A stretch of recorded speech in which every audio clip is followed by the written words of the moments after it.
ملتا ہے در سے آخرت ان واقعات سے، سیکھیں سبق آؤ اکابری کی حیات سے۔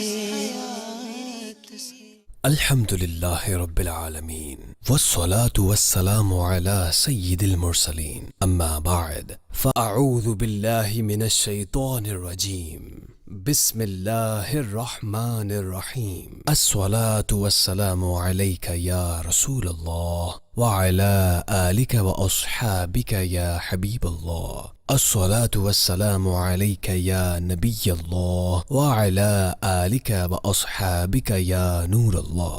پیارے اسلامی بھائیوں اور مدنی چینل کے ناظرین، پروگرام ہے ایک قصہ ایک سبق، اور آج ہم آپ کے سامنے اللہ پاک کے آخری نبی صلی اللہ علیہ وآلہ وسلم کے بہت ہی پیارے صحابی حضرت سیدنا سلمان فارسی رضی اللہ عنہ کے تلاش حق کا واقعہ سنیں گے۔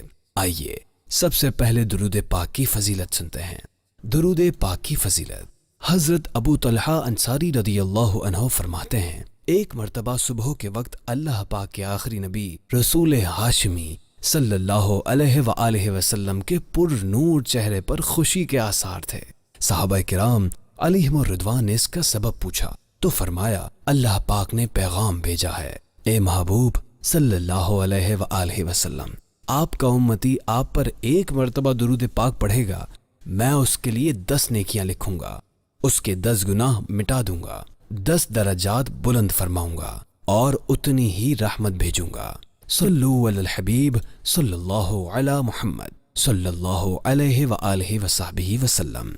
حضرت سلمان فارسی رضی اللہ عنہ کے واقعات۔ پیارے اسلامی بھائیوں، حضرت سلمان فارسی رضی اللہ عنہ اسلام کے سچے شیدائی، بہت صبر کرنے والے، ہر حال میں ثابت قدم رہنے والے، بہت نیک، عقل مند، ماہر عالم دین، اسلام کا پرچم بلند کرنے والے، اور حضور اکرم نور مجسم صلی اللہ علیہ وآلہ وصحبہ وسلم کے ممتاز صحابہ کرام علیہم الرضوان میں سے ہیں۔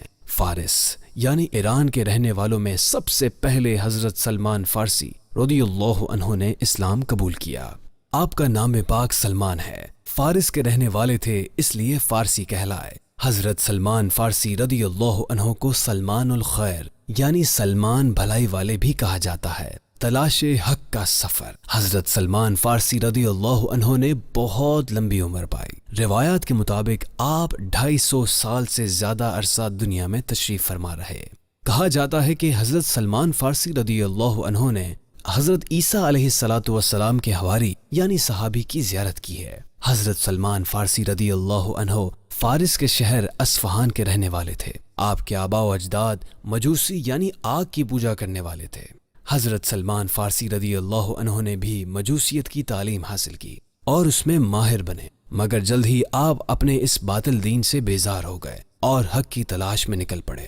حضرت سلمان فارسی رضی اللہ عنہ نے سالہ سال حق کی تلاش میں گزارے۔ آپ ملک شام میں کئی راہبوں یعنی عبادت گزاروں کی صحبت میں رہے، ان سے دینی تعلیم حاصل کی، اللہ پاک کی عبادت میں مصروف رہے۔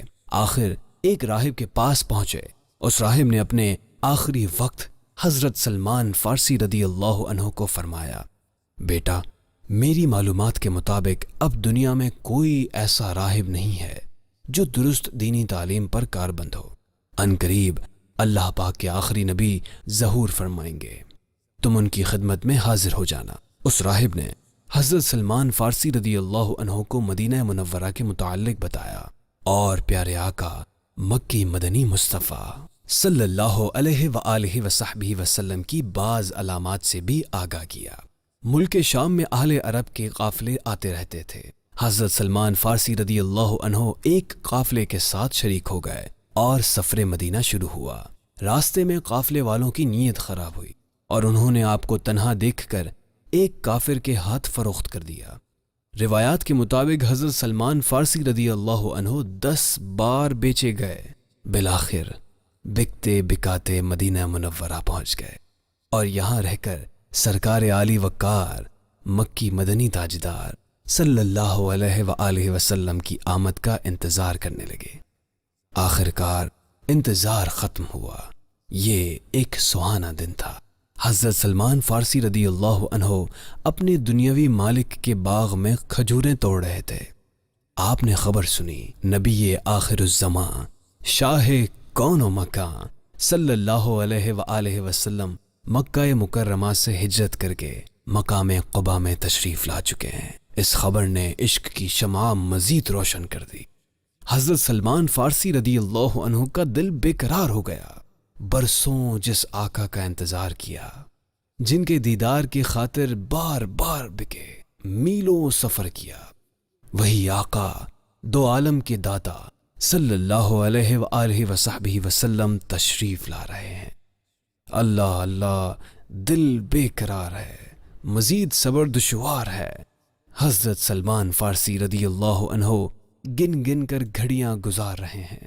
آخر وہ وقت بھی آ ہی گیا کہ دلوں کے چین سلطان کونین صلی اللہ علیہ وآلہ وسلم مدینہ منورہ تشریف لے آئے۔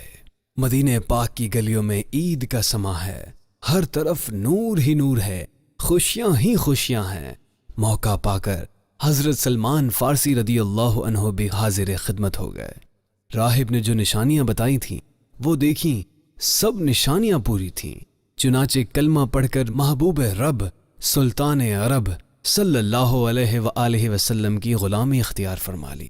حضرت سلمان فارسی رضی اللہ عنہ اس کے بعد سے آخر تک حضور جانے کائنات فخر موجودات صلی اللہ علیہ وآلہ وسلم کی خدمت میں حاضر رہے۔ مسلمانوں کے دوسرے خلیفہ حضرت عمر فاروق رضی اللہ عنہ نے اپنے دور خلافت میں آپ کو مدائن کا گورنر مقرر فرمایا۔ وصال مبارک حضرت سلمان فارسی رضی اللہ عنہ 10 رجب المرجب 33 یا 36 ہجری کو اس دنیا سے رخصت ہوئے۔ آپ کا مزار مبارک عراق کے شہر مدائن میں ہے۔ آپ ہی کی نسبت سے مدائن کو سلمان پاک بھی کہا جاتا ہے۔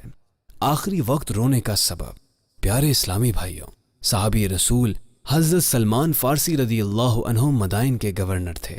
اس کے باوجود آپ نے سادہ زندگی بسر فرمائی۔ آپ نے کبھی اپنے لیے دنیاوی مال جمع نہ فرمایا۔ روایات میں ہے حضرت سلمان فارسی رضی اللہ عنہ مرض الموت میں مبتلا تھے۔ حضرت سعد بن ابی وقاص رضی اللہ عنہ آپ کی عیادت کے لیے تشریف لے گئے۔ دیکھا کہ حضرت سلمان فارسی رضی اللہ عنہ رو رہے ہیں۔ حضرت سعد بن ابی وقاص رضی اللہ عنہ نے پوچھا، اے سلمان، آپ کیوں روتے ہیں؟ آپ تو حوض کوثر پر اپنے دوستوں یعنی صحابہ کرام علیہم الرضوان اور جان عالم نور مجسم صلی اللہ علیہ وآلہ وسلم سے ملنے والے ہیں۔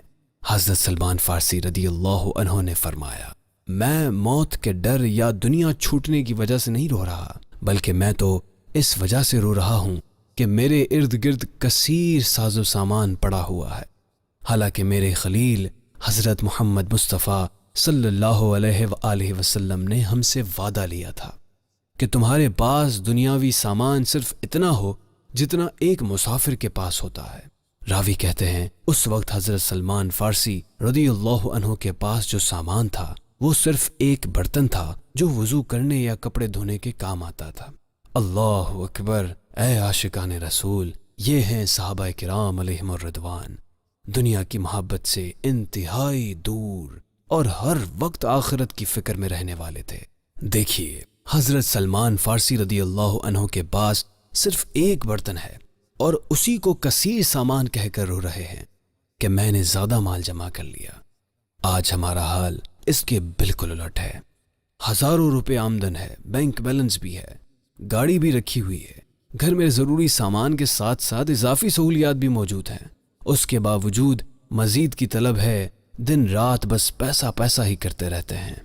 کاش ہمیں دنیا سے بے رغبتی نصیب ہو جائے، کاش فکر آخرت ملے، ہم دنیاوی کل سنوارنے کی خاطر در در بھٹکتے پھرنے کی بجائے توکل اختیار کریں، شکر گزار بنیں اور آخرت سنوارنے کی فکر کریں۔